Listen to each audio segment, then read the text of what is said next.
Fuera de Tiempo, un programa de análisis político y entrevistas.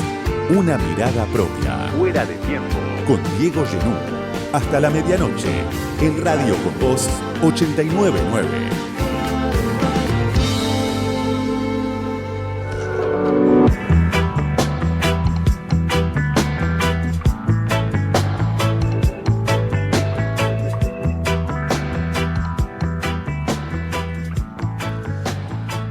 Horas tomadas por el debate sobre el impuesto a las ganancias en el Congreso, en la Cámara de Diputados. El anuncio de Sergio Massa, que beneficia a casi 800.000 trabajadores que están en lo más alto de la pirámide de ingresos de la Argentina si se analiza el mosaico laboral fragmentado, deteriorado, que existe hoy en la Argentina, obviamente dejando de lado que hay grandes fortunas en la Argentina, grandes ganadores de todo este proceso inflacionario tan descontrolado, tan acelerado que vive la Argentina, especialmente en los últimos tiempos. El proyecto de Massa, que tiene que ver con la agenda histórica del ministro, del candidato desde hace 10 años, cuando rompió con Cristina. Ya el tema ganancias era parte del programa de gobierno, del proyecto, de la propaganda de Sergio Massa. Y hoy otra vez, 10 años después, le permite recuperar centralidad y le permite dividir a la oposición, como se ve en el debate en el Congreso. Javier Milei, por un lado, que no quiere hacer olas, que se ve primero en las encuestas camino a octubre, salió del paso con su decisión de apoyar este proyecto de Massa desde el punto de vista de que sostiene, promueve, respalda cualquier medida que implique baja de impuestos en la Argentina. Pero claro, el interrogante es grande por dónde va a pasar el ajuste que propone Sergio Massa o que propone Javier Milei hacia adelante. Es un debate que resulta más funcional a Massa y a Milei que a Juntos por el Cambio, que ve por un lado que estas son medidas de un ministro candidato, medidas de emergencia, que toma Massa a contramano de su propia gestión como ministro, a contramano de los 4 años del gobierno del Frente de Todos y a contramano de la situación tan endeble que vive hoy la Argentina y que especialmente afecta al gobierno de lo que era el Frente de Todos, un gobierno al que no le sobra nada. Pero es interesante el dato de la oposición de Juntos dividida.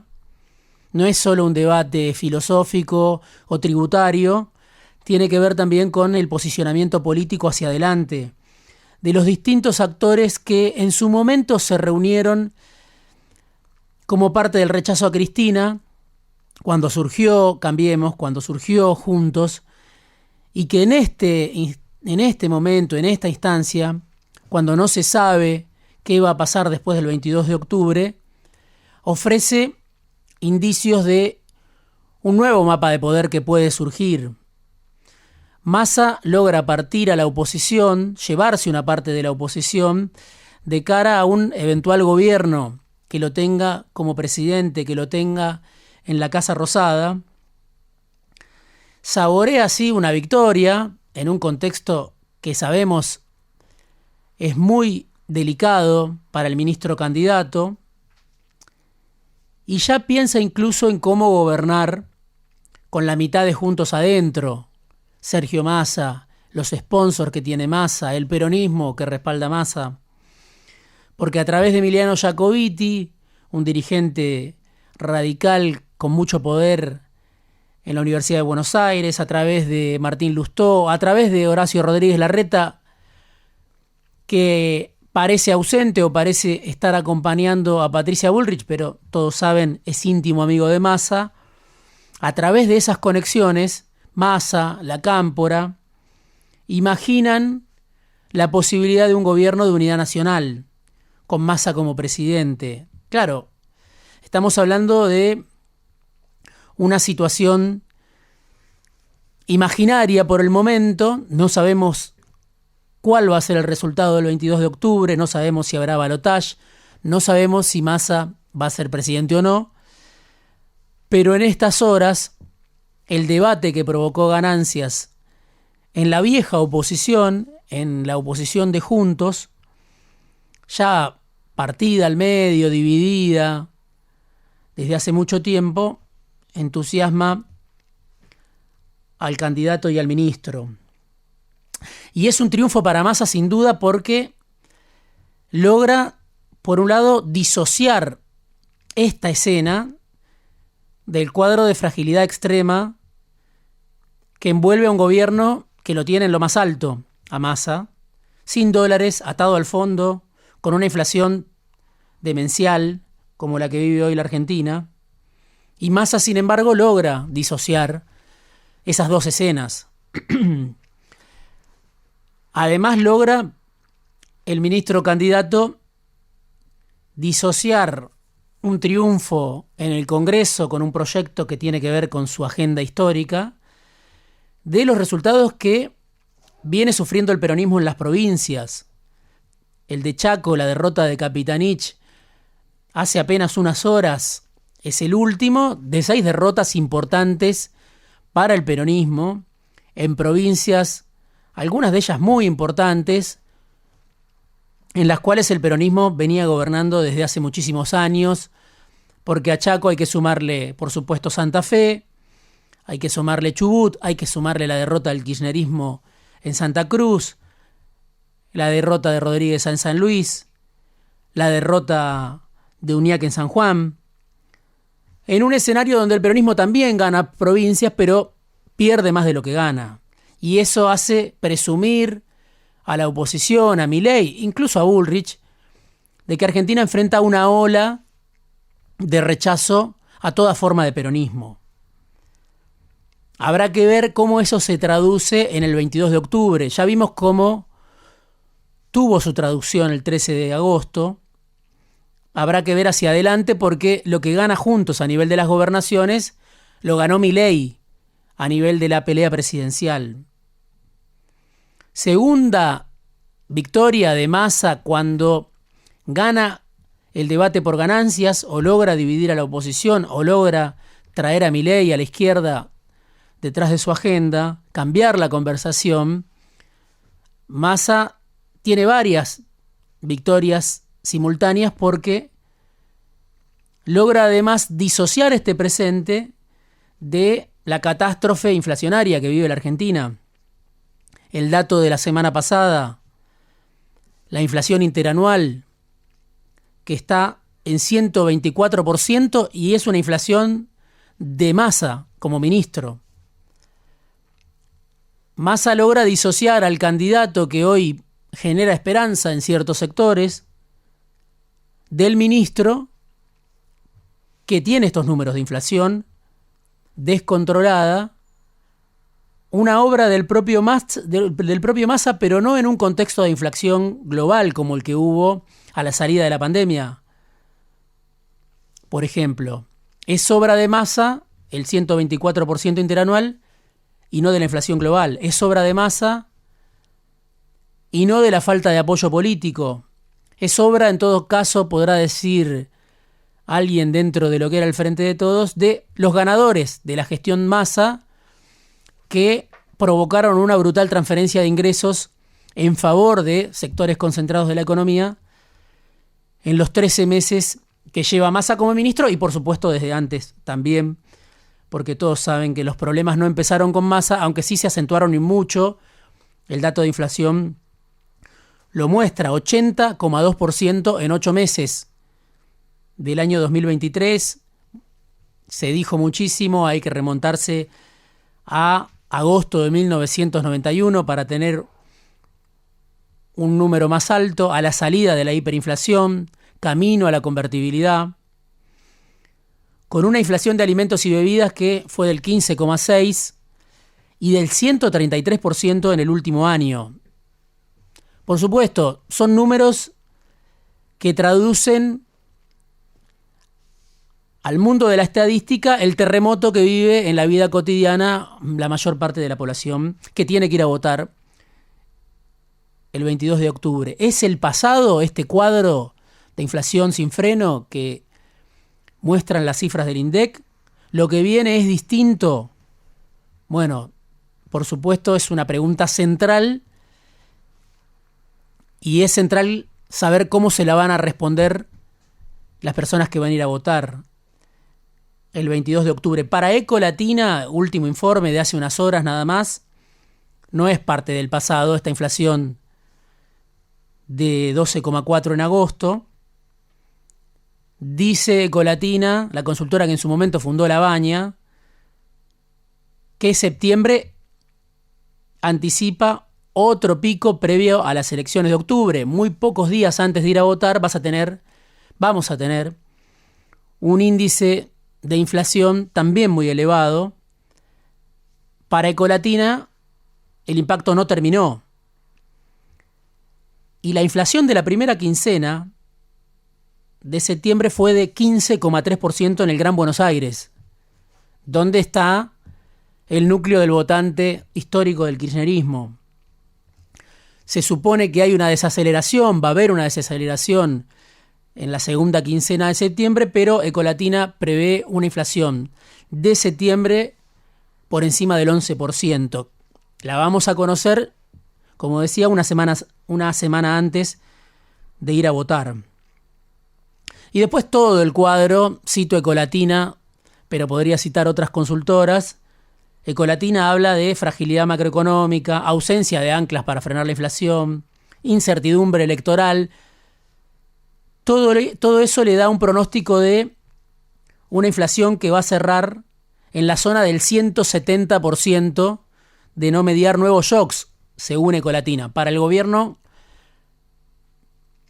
el número es más bajo, lo vemos en el presupuesto, muchas veces un dibujo que envían los gobiernos, a veces casi una expresión de deseo, pero el presupuesto que manda Massa al Congreso habla de una inflación de 135% a fin de año.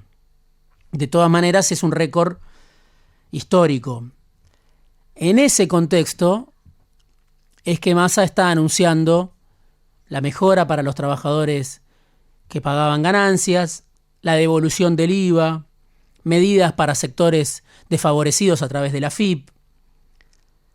Son medidas de este mes de Massa como candidato, mes y medio hasta el 22 de octubre, un mes que contrasta, podríamos decir, con los 13 meses de Massa como ministro, donde esta inflación acelerada, descontrolada, perjudicó sobre todo a los históricos votantes del Frente de Todos, muchos de ellos ya desertores por completo. Habrá que ver ahora, en otros casos quizás se pueda recuperar ese voto, pero es un mes el de Massa candidato contra los 13 meses de Massa ministro, es un mes el de Massa candidato contra los 4 años del Frente de Todos, con todo lo que sabemos que implicó a nivel de discusiones, a nivel de deterioro incluso del poder adquisitivo. Y hacia adelante el interrogante, porque claro, el Fondo Monetario Internacional, que está sentado a la mesa de las decisiones en la Argentina, que va a seguir sentado gane quien gane, no ve bien estas medidas del ministro Massa, que contrastan con lo que Massa fue a decir a Washington cuando estaba ahogado y pedía hace poco más de un mes que le entregaran los desembolsos para llegar hasta fin de año.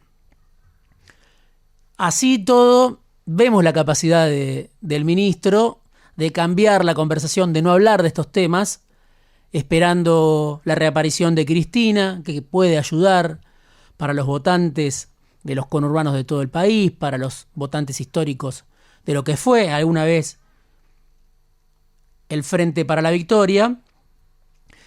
Pero hay que ver qué pasa con esos 12 millones de votantes que perdieron Juntos y el Frente de Todos con respecto a 2019. Hay que ver qué pasa con los 4 millones de personas aproximadamente que no fueron a votar y habitualmente votan, porque hay un enojo generalizado a nivel social por fuera de los votantes históricos, de los votantes inconmovibles que siguen, por supuesto, apoyando al peronismo o siguen apoyando a Juntos.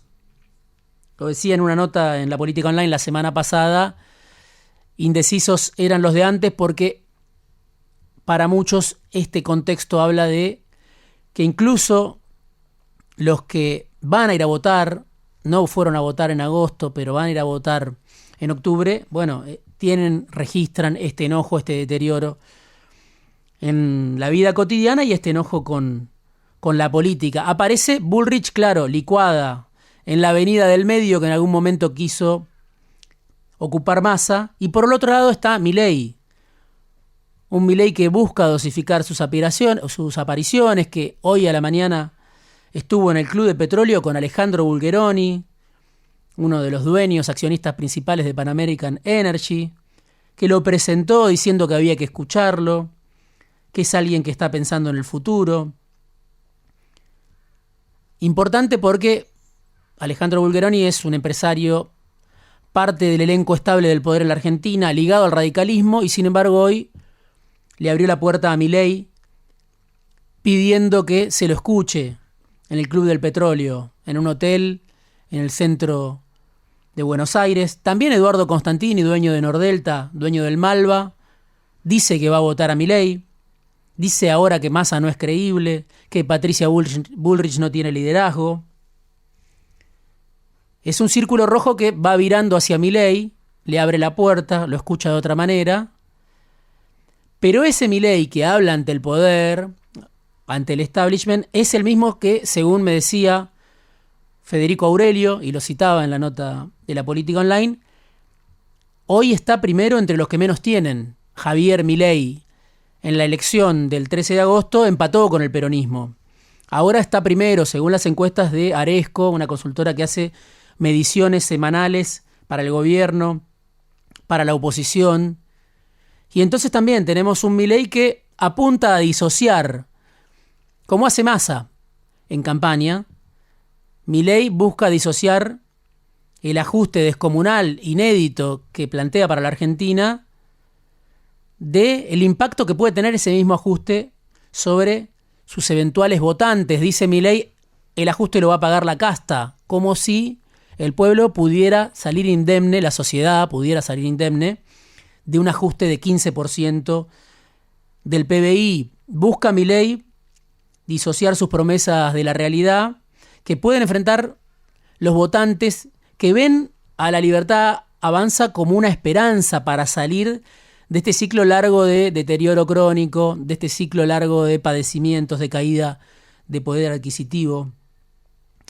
Y busca Milei también disociar la promesa de la dolarización del derrumbe salarial que puede venir ligado a esa dolarización, incluso para sus votantes. Por eso es un gran interrogante, en el caso de que Milei sea el presidente de la Argentina, cómo van a reaccionar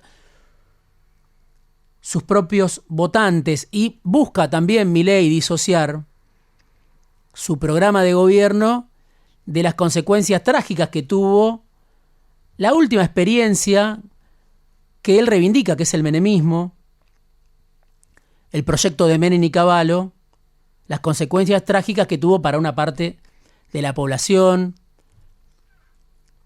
para la industria, para los jubilados.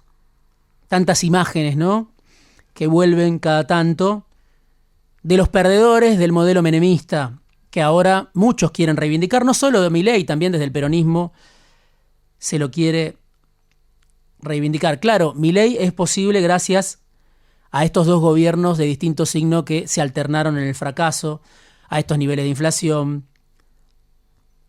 a la devaluación de la moneda, al doble discurso de la dirigencia que además irrita en contexto de crisis, incluso al nivel de vida de parte de la dirigencia política. Así caminan hacia octubre en busca de recuperar millones de votos, sobre todo Massa, sobre todo Bullrich, en busca de convocar a esos 4 millones que decía no fueron a votar,